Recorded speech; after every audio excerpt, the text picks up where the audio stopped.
restaurantes, Irish pub, coffee shops. Esse é o Hourglass District, uma nova região de Downtown Orlando, localizada um pouquinho no início de Downtown Orlando, pertinho, 5 minutinhos do centro. E é aqui onde a gente vai conhecer a Hourglass Brewing, uma cervejaria com 42 torneiras de cerveja. É isso mesmo que você escutou, 42 torneiras de cerveja. E é onde o Buzz Avenue vai vir conhecer hoje. Vem comigo, vamos lá.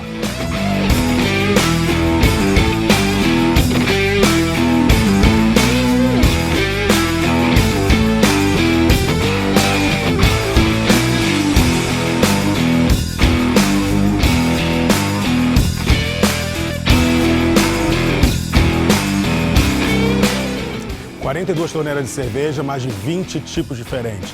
Isso aqui você vai encontrar quando você vier aqui no Hourglass District, especificamente na Hourglass Brewing, que não nasceu aqui, nasceu em outra cidade, que daqui a pouco o Chance vai explicar pra gente. Mas se você não encontrar a cerveja que você gosta numa dessas torneiras aqui, tem as cervejas aqui de trás ainda, que são deles próprios, mas eles põem na lata para você poder tomar mesmo depois que ela sai daqui de dentro. Por quê? Porque tem exatamente 15 a 20 espécies de cervejas que ficam aqui sempre, mas o resto roda o tempo inteiro. Vem comigo então e vamos saber dele quais são as melhores cervejas que eles estão produzindo agora. Chance, how are you, man? Hey, how's it going? Doing great. Thank you for receiving us here. Yeah, of course. First of all, I want to explain to everyone, like, Hourglass Brewing. Tell me a little bit more about it. Well, we're the second oldest craft brewery in Orlando. We've been around for 10 years. This is actually our second location. We opened this location about 2.5 years ago in July of 2019. But we originally started off inside of a little house brewing like 4 different beers in a tap room that sat comfortably like 4 or 5 people. Now we've got a 250-person tap room over at the other location and then an over 100-person tap room here. Yeah. De 4 para 250, isso que é crescimento, né? Ele vai explicar pra gente agora os tipos de cerveja que eles têm aqui e quais são as cervejas que estão no momento nesse tap aqui. Mas, ó, não fica preocupado não, porque aqui roda demais e ele vai explicar pra gente tudo direitinho, como que é cada uma pra você saber escolher. Vamos lá.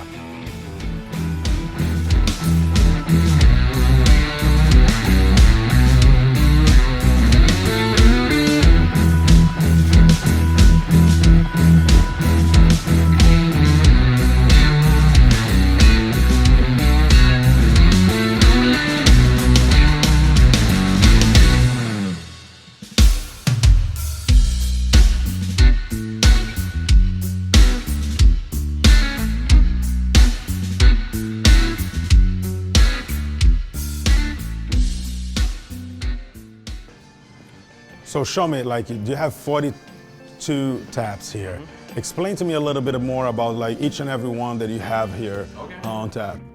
Yeah, so the beers aren't necessarily in any discernible order. We've got 1 or 2 of our cores that stay roughly in the same spot, but other than our 2 nitro beers, which obviously that's where our nitro taps are, we rotate the beers so often that, you know, the beers will change place depending on what we need. So nitro is when instead of like CO2 they have like nitrogen, right? Mm-hmm. Yeah. What's the difference between the beer with the CO2 and with the nitrogen? So with the CO2 you're going to get that carbonation, right? You get those bigger bubbles, you get kind of the rolling head on the beer. It's what you traditionally see whenever you see a commercial beer port. With your nitrogen beers, it's going to be creamier.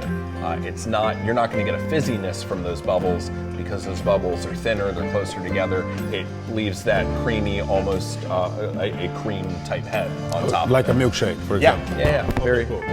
Very similar. So it's not all nitro beers are malty. Traditionally you'll see nitro stouts are like the more commercially available nitro beers. But Strawberry Loverboy that we've got on right now is actually a cream ale. Oh, okay. So just so the audience can understand, so like a commercial, for example, can they buy, for example, a commercial one so they understand what type of beer they're talking about? As far as beer itself, so when I say commercial, I'm talking about like big beer, right? Like the big conglomerate beer companies that people are familiar with, the stuff that you see for like Super Bowl halftime shows and stuff like that, right? And then when we talk about, and obviously we distribute our beer as well, so we're commercially available, but we're a smaller operation. We're family owned, family operated, small business. The only real difference between the 2 beers is the quantity in which it's made. and the reproduction, right? So with the beers like that, you're gonna get that waterfall effect. Yes, yeah. You'll still see that with any of your nitrogen beers, and that's while the nitrogen's settling into the beer and you're getting the head settling towards the top of it. Nice. And here you have like, oh, I see the tiramisu, I see cherry. So what kind of beers do you have on tap here? Okay, so we color coordinate everything based on like the glass that we pour it in. So the blue taps are pint glasses traditionally, the green taps are going to be tulips, and then the red ones are going to be snifter glasses. I've got all sorts of different styles here. I've got IPAs, I've got light lagers, I've got wheat beers, sours, we've got stouts, I've got, a Kolsch, I've got a dark stout, just about anything you can think of. Not every beer is going to be for every person, so we specialize in variety. And I see you also have seltzers, right? We do. Yeah. So seltzer is very popular right now, guys. Like everybody like to have like some low calorie, low carb, and low sugar stuff. That doesn't mean that theirs is going to be the same as the commercial one you find in the stores. But I can tell you for now that I already tried, and it's super, super different and amazing. It's totally different from like what you get in the supermarket, right? Yep. What makes like the seltzer here different from any other one? A lot of times it's fresh ingredients. There are bigger breweries that also use fresh ingredients, but it's kind of a big thing for us we try to source locally whenever we can, and we always try to use fresh fruit. So for instance, like our mango cara cara seltzer uses fresh mango and fresh cara cara. Obviously as fresh as we can get it to get it into the beer and use. But a lot of times it's a learning process. So you'll get more flavorful when you add more fruit. You'll get less so when you add less. And sometimes you got to work the balance to find out exactly what's right. So we've actually had a few renditions of that seltzer come out, and we kind of let our audience, our customers, dictate what's going to work for us. Para a gente poder resumir tudo, assim, ingredientes frescos é o que a gente está buscando, e por isso que a gente está indo em local breweries, para a gente poder olhar um pouco mais sobre esse processo todo que é feito com tanto carinho, que leva para a gente um pouquinho do que a gente falava no programa anterior, sobre o produto feito from scratch e chegando para você super fresco e super gostoso. Ele vai mostrar para mim agora um monte de cerveja, a gente vai falar sobre umas 4 ou 5 tipos de cerveja, e aí eu vou começar a experimentar, e aí a gente já volta. Seen a lot of change, been through a lot of pain. Some things are not the same as they were a year ago, but all will be okay. I move on each and every day.